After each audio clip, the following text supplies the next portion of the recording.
Assalamualaikum warahmatullahi wabarakatuh. Halo Sobat Adiaksa, senang sekali saya Enhana Tarbiyatun Nisa bisa menyapa kembali dan membersamai Anda kembali dalam program Jaksa Menyapa. Program ini menjadi ruang untuk kita terus belajar, berdiskusi, dan juga memahami berbagai isu hukum dan sosial yang tentunya sangat dekat dengan masyarakat.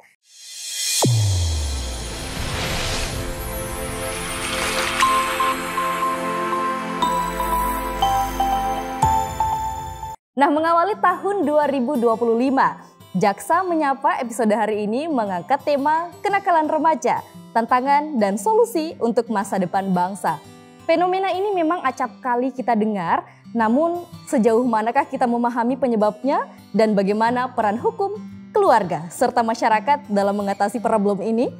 Telah hadir dua narasumber dari cabang Kejaksaan Negeri Luwu Timur di Wotu yang akan membagikan sudut pandang hukum dan edukasi terkait ini. Langsung saja kita sapa narasumber pertama kita pada hari ini, ada Ibu Cantik Fatimah Ayu SH, Jaksa Fungsional pada Cabang Kejaksaan Negeri Luwu Timur di Wotu.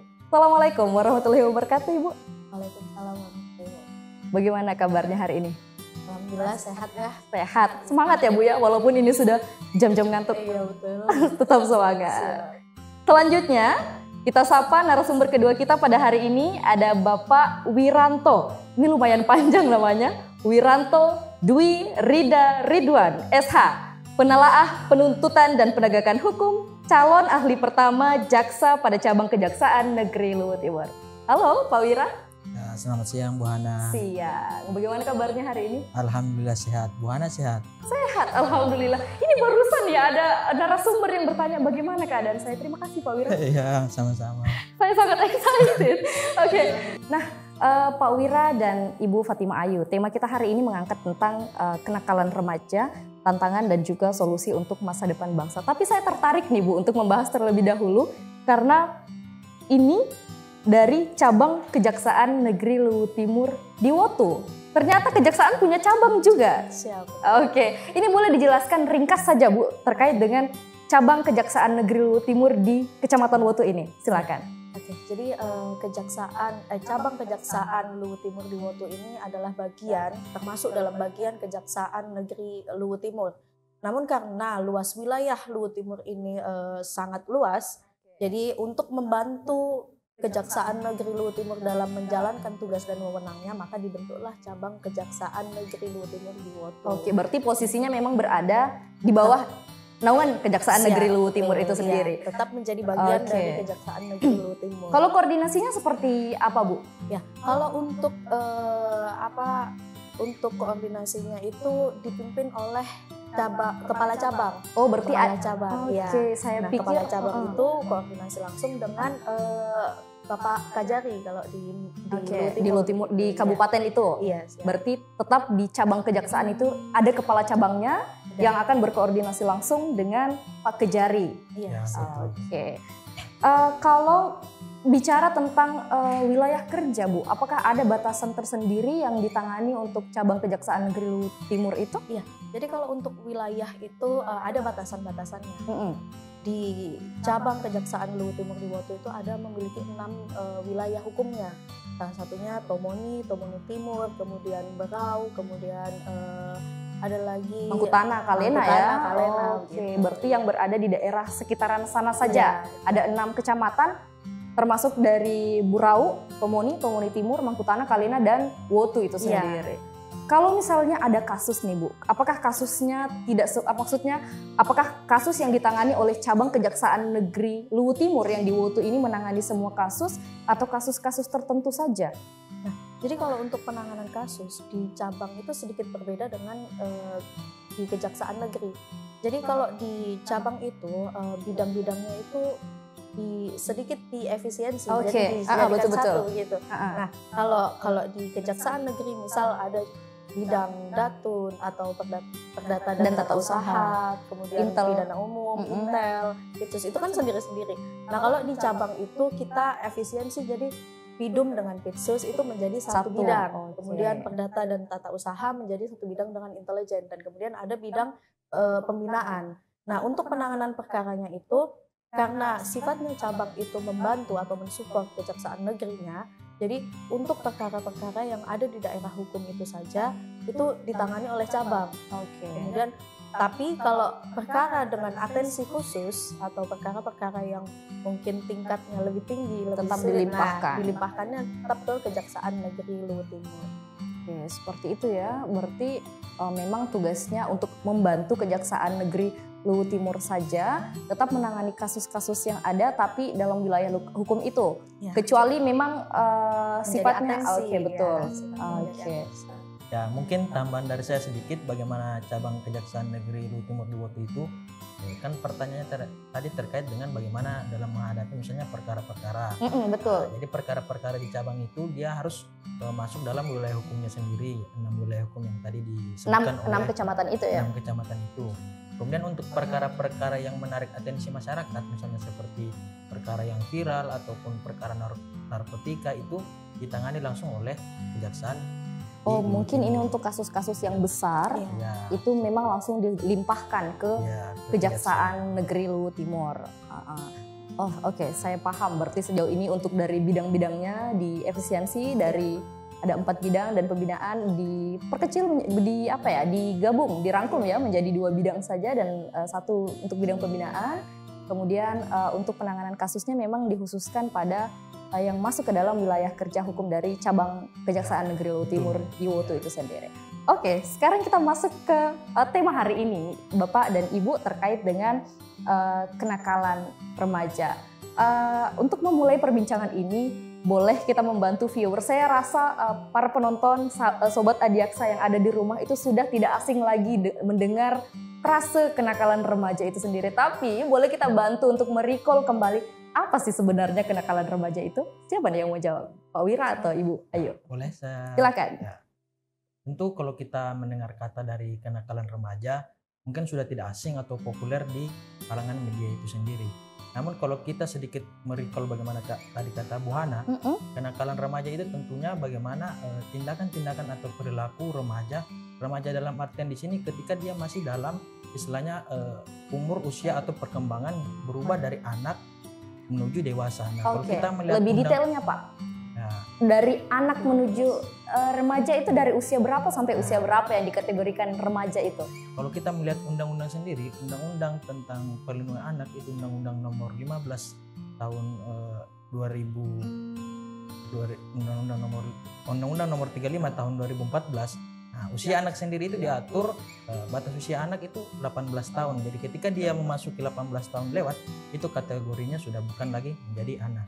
Nah, jadi di masa inilah masa perubahan dari anak menjadi dewasa, tentu rasa ingin tahunya cukup tinggi. Betul. Nah, hal inilah mulai dari rasa ingin tahu yang cukup tinggi, artinya remaja itu mulai mencoba-coba hal baru. Nah, jadi kurang lebih kenakalan remaja ya perilaku atau tindakan dari remaja itu sendiri yang melanggar norma-norma, misalnya norma sosial, norma kesusilaan, kurang lebih seperti itu.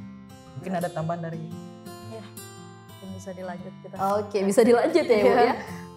Bisa tidak saya tarik kesimpulan bahwasannya kenakalan remaja itu adalah semua perbuatan anak yang tergolong tadi sampai di batasan umur 18 tahun itu yang melanggar hukum saja? Atau ada tidak kenakalan remaja yang tidak melanggar hukum? Ya, menarik nih pertanyaan Bu Hana. Mungkin pertanyaannya sesederhana ini ya. Bentuk-bentuk kenakalan remaja itu bisa tidak semua dipidana. Nah, kalau kita berkaca dari itu, tentu ada beberapa pelanggaran yang tidak masuk tindak pidana. Contohnya pelanggaran ringan seperti misalnya bolos sekolah. Oke, berarti itu tidak masuk ke pelanggaran hukum yang bisa dipidanakan ya? Betul Mbak. Tentu bentuk-bentuk kenakalan remaja bagaimana yang bisa dipidana. Nah, contohnya mulai dari tentu yang viral di era sekarang ini ada digitalisasi, ada judi online. Kemudian ada seks bebas, kemudian ada bulian, kemudian ada penggunaan narkoba atau narkotika itu sendiri, Mbak. Sebelum kita berbincang lebih jauh Pak terkait dengan judi online, seks bebas dan semua hal yang Bapak sebutkan tadi, seperti yang saya katakan di awal bahwasanya kenakalan remaja ini menjadi memang masalah sosial yang cukup sulit untuk dihilangkan. Setuju ya Bapak dan Ibu ya? Karena kalau sudah gampang dihilangkan sudah tidak ada lagi kenakalan remaja dan tidak mungkin ada penerangan hukum maupun penyuluhan terkait dengan kenakalan remaja. Desember lalu Pak, di wilayah kerja Bapak dan Ibu, saya melihat sebuah video yang viral. ada 2 siswi SMP sederajat ini saling tonjok nih, saling mukul hanya karena permasalahan sepele. Itu karena ada mereka lewat saling lihat-lihat kemudian apa? Ada utangku. Gitu, gara-gara gitu aja tuh. Apa lihat-lihat? Ada utang kah? Kayak gitu. Nah, menurut Bapak dan Ibu, apa sih sebenarnya yang menjadi penyebab dan faktor utama kenapa kenakalan remaja ini cukup sulit dihilangkan? Jadi kalau untuk faktor kenapa kenakalan remaja ini sangat sulit dihilangkan, jadi kalau menurut saya pribadi banyak sekali faktornya. Yang pertama adalah mungkin masalah ini faktor keluarga, karena lingkungan keluarga itu adalah lingkungan pertama yang remaja itu lihat ketika bangun tidur. Ketika mau bangun tidur sampai dengan mau tidur, keluarga itu mempunyai peran penting. Nah, makanya kenapa peran keluarga ini mempunyai peran yang sangat penting dalam kenakalan remaja gitu. Sekolah pertama ya? Iya, karena iya betul, sekolah pertama gitu kan. Jadi apa yang dilihat, apa yang dirasakan dalam keluarga itu mempengaruhi psikologis anak tersebut. Apalagi anak yang betul yang dijelaskan oleh Pak Wira tadi, anak remaja itu masih sangat tinggi keingintahuannya, kemudian untuk mencari jati dirinya. Begitu kan kita sering mendengar kayak anak masih belum tahu dirinya itu seperti apa. Mungkin salah satu cara mengekspresikannya, tapi ini cara yang salah adalah dengan seperti itu. Oke, betul sekali. Nah, untuk kasus seperti yang saya sebutkan tadi, Bu, bagaimana peran kejaksaan dalam hal itu? Apakah kejaksaan hanya memproses aduan kenakalan remaja memproses perilaku kenakalan remaja ketika hanya ada aduan, atau seperti apa? Atau tidak memproses itu hanya untuk pencegahannya saja? Ya, untuk pertanyaan seperti itu, pada dasarnya kalau kita melihat undang-undang kejaksaan wewenangnya ada di bidang penuntutan. Nah, ketika berkas tersebut baru masuk atau limpah, atau dalam hal ini sebutannya tahap 1 dari pihak kepolisian masuk ke kejaksaan, nah baru kita bisa menangani hal tersebut. Namun banyak program-program dari kejaksaan sendiri, khususnya cabang Kejaksaan Negeri Luwu Timur Duwoto, untuk mengantisipasi hal-hal seperti kenakalan remaja ini. Nah, misalnya melalui program Jaksa Masuk Sekolah. Oke, berarti memang upaya preventif ya, Pak ya? Upaya preventif. Nah, untuk upaya langsungnya mungkin yang berhubungan langsung aparat penegak hukum, dalam hal ini kepolisian. Nah, jadi kami mungkin cara upaya preventifnya ya lewat tadi program-program seperti Kunjuran Hukum Jaksa Masuk Sekolah, kemudian Jaksa Menyapa. Nah, hal-hal inilah bentuk edukasi kami ke masyarakat, karena ada kata-kata yang mengatakan misalnya tak tahu maka tak patuh. Nah, jadi masih banyak yang minim kesadaran akan hukum. Makanya itu melalui program-program ini harapan kami setidaknya remaja tahu dampak-dampak ataupun hukum positif yang berlaku, sehingga mereka mungkin akan lebih tahu dan akan lebih menghindari kenakalan-kenakalan tersebut. Oke. Nah, kalau boleh tahu nih, Bu, bagaimana sih sebenarnya tingkat kenakalan remaja di wilayah kerja cabang Kejaksaan Negeri Luwu Timur itu sendiri? Kalau untuk tingkat kenakalan remaja itu based on data ya, Bu ya? Itu sebenarnya banyak sekali berbagai jenis ya. Salah satunya yang baru-baru ini penggunaan obat terlarang, itu yang dilakukan di rentang usia 12 sampai 18 tahun. Karena itu kan masih termasuk remaja. Kemudian ada juga seks bebas gitu. Kemudian ada juga judi online, seperti itu memang sangat banyak di wilayah daerah hukumnya cabang kerja. Gitu. Berarti seks bebas, kemudian betul. Judi online juga ada ya. Terakhir perkara yang masuk tahap 1 tahap pra penuntutan ini ada 2 berkas terkait dengan perlindungan anak ya, adanya persetubuhan anak tadi. Selama saya di cabang Kejaksaan Negeri Luwu Timur Duwoto ini paling banyak kasus terkait dengan persetubuhan anak. Nah, makanya seks ya? Iya. Nah, berapa kasus? 2 yang tadi atau berapa?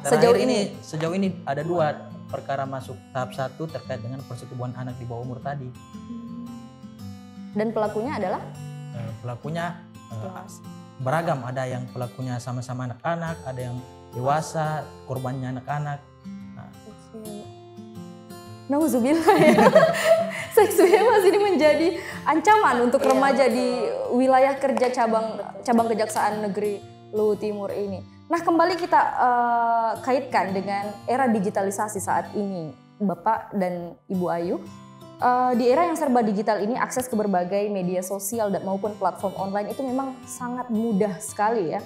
Nah, jika dikaitkan dengan kenakalan remaja di era saat ini, adakah pola perubahan atau mungkin perkembangan kenakalan remaja yang tadinya hanya fisik saja? Kalau kita dulu-dulu itu hanya taunya tawuran yang seperti itu, berubah ke arah yang kenakalan remaja dalam dunia digital. Ada tidak? Kalau dilihat dari perkembangannya, Ibu, jadi sangat banyak sebenarnya perkembangannya atau sangat pesat dari yang non digital tiba-tiba menjadi semua serba mudah aksesnya, menjadi semua based on digital gitu. Contoh kenakalan remajanya seperti yang saya sebutkan tadi, misal judi online. Ini ada juga di wilayah kerja. Banyak dilakukan. Kemarin kami melakukan jaksa masuk sekolah, itu kegiatan jaksa masuk sekolah. Sebagian besar audiensnya tahu apa itu judi online.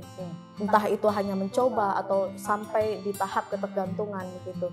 Karena menurut kami judi online itu sangat mudah untuk diakses. Satu, karena semua based on digital gitu. Kemudian tingkat kecanduannya juga sangat tinggi. Makanya kami memasukkan judi online ini ke salah satu bentuk kenakalan remaja saat yang, ini ya? Ya betul, yang didukung karena adanya kemudahan akses digital itu. Betul sekali. Nah, kemarin untuk jaksa masuk sekolah, karena ini sudah berapa kali ditekankan oleh Ibu Ayu dan juga Ibu Wira, di mana Bu sudah dilakukan program ini, jaksa masuk sekolah? Apakah di semua 6 kecamatan ini yang masuk ke dalam wilayah kerja cabang kerja Kejari, Luwu Timur, atau di sekolah-sekolah tertentu saja? Untuk terakhir kita sudah ada 3 sekolah yang kita datangi. Sekolah apa saja? SMA 4 di Tomoni, kemudian SMA 8 Tomoni, kemudian di Kecamatan Woto ada SMA 2 Woto. Oke, ini di tahun berapa Pak? Tahun 2025 ini? Di tahun 2025 ini baru minggu lalu programnya mulai 3 berjalan. Sekolah itu. Dan sekolah lain menyusul atau seperti apa? Bagaimana mekanismenya untuk didatangi oleh jaksa-jaksa? Ya, kurang lebih rencana kami ada sekitar 7 atau 8 sekolah di wilayah hukum kami. 7 sampai 8 sekolah? Ya, betul. Hanya SMA saja? SMP kan banyak Pak dan tergolong remaja tuh.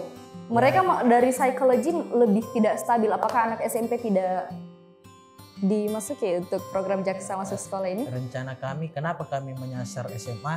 Ya, karena based on data tadi banyak pelaku-pelaku atau perkara di cabang itu kebanyakan dilakukan oleh rentan usia 16 sampai 18 tahun tadi ini. Nah, jadi seperti itu. Mengapa kami memilih istilahnya program jaksa masuk sekolah ini, sasarannya adalah anak SMA. Ya. Berarti memang sasarannya dikhususkan untuk SMA saja? Ya, atau seperti apa? Atau ada nanti dicanangkan atau dijadwalkan untuk menyasar juga sekolah-sekolah menengah pertama? Sebenarnya kalau untuk program jaksa masuk sekolah itu tidak ada secara khusus mengatur hanya anak SMA gitu. Karena semua dalam kategori pelajar itu bisa untuk diadakan program jaksa masuk sekolah. Tapi seperti apa yang disampaikan Pak Wira, kita melihat dari data yang ada gitu. Mana yang lebih prioritas untuk dilakukan dahulu penyuluhan itu gitu Bu. Jadi tidak menutup kemungkinan untuk nanti akan dilaksanakan jaksa masuk sekolah ke siswa SMP atau bahkan siswa SD gitu. Tergantung dari materi apa yang mau kita sampaikan dan kondisi wilayah saat itu gitu Bu. Nah, kalau so far ada tidak kolaborasi lintas sektor yang diadakan cabang Kejaksaan Negeri Luwu Timur selain dengan sekolah? Dengan pihak lain ada tidak seperti kepolisian atau seperti apa untuk mengatasi kenakalan remaja ini?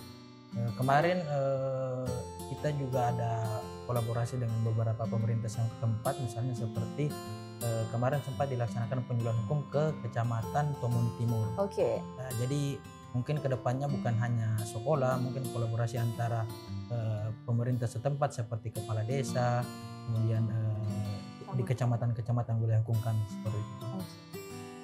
Ini berdasarkan permintaan atau bagaimana Pak Wira? Maksudnya kecamatan menyurat ke kejaksaan atau atas inisiatif kejaksaan untuk memberikan penerangan hukum? Nah, ini atas inisiatif. Luar biasa sekali. Atas inisiatif cabang kejaksaan untuk memberikan penerangan hukum. Betul. ada tidak program lain selain jaksa masuk sekolah yang memang dikhususkan sebagai upaya preventif dari kejaksaan itu untuk mencegah kenakalan remaja? Siapa nih yang menjawab? Ibu Ayu ya? Upaya-upaya preventif untuk tahun 2025 ini ya kurang lebih seperti yang tadi saya sebutkan tadi, jaksa masuk sekolah, kemudian penyuluhan hukum di camat-camat, kemudian di kepala desa-desa, kemudian kami menyasar desa-desa yang masih minim pengetahuan atau kesadarannya akan hukum. Nah, seperti desa-desa misalnya mungkin dalam waktu ke depan desa-desa yang sulit dijangkau seperti Kalena akan lebih kami masifkan ya di sana penerangan hukumnya.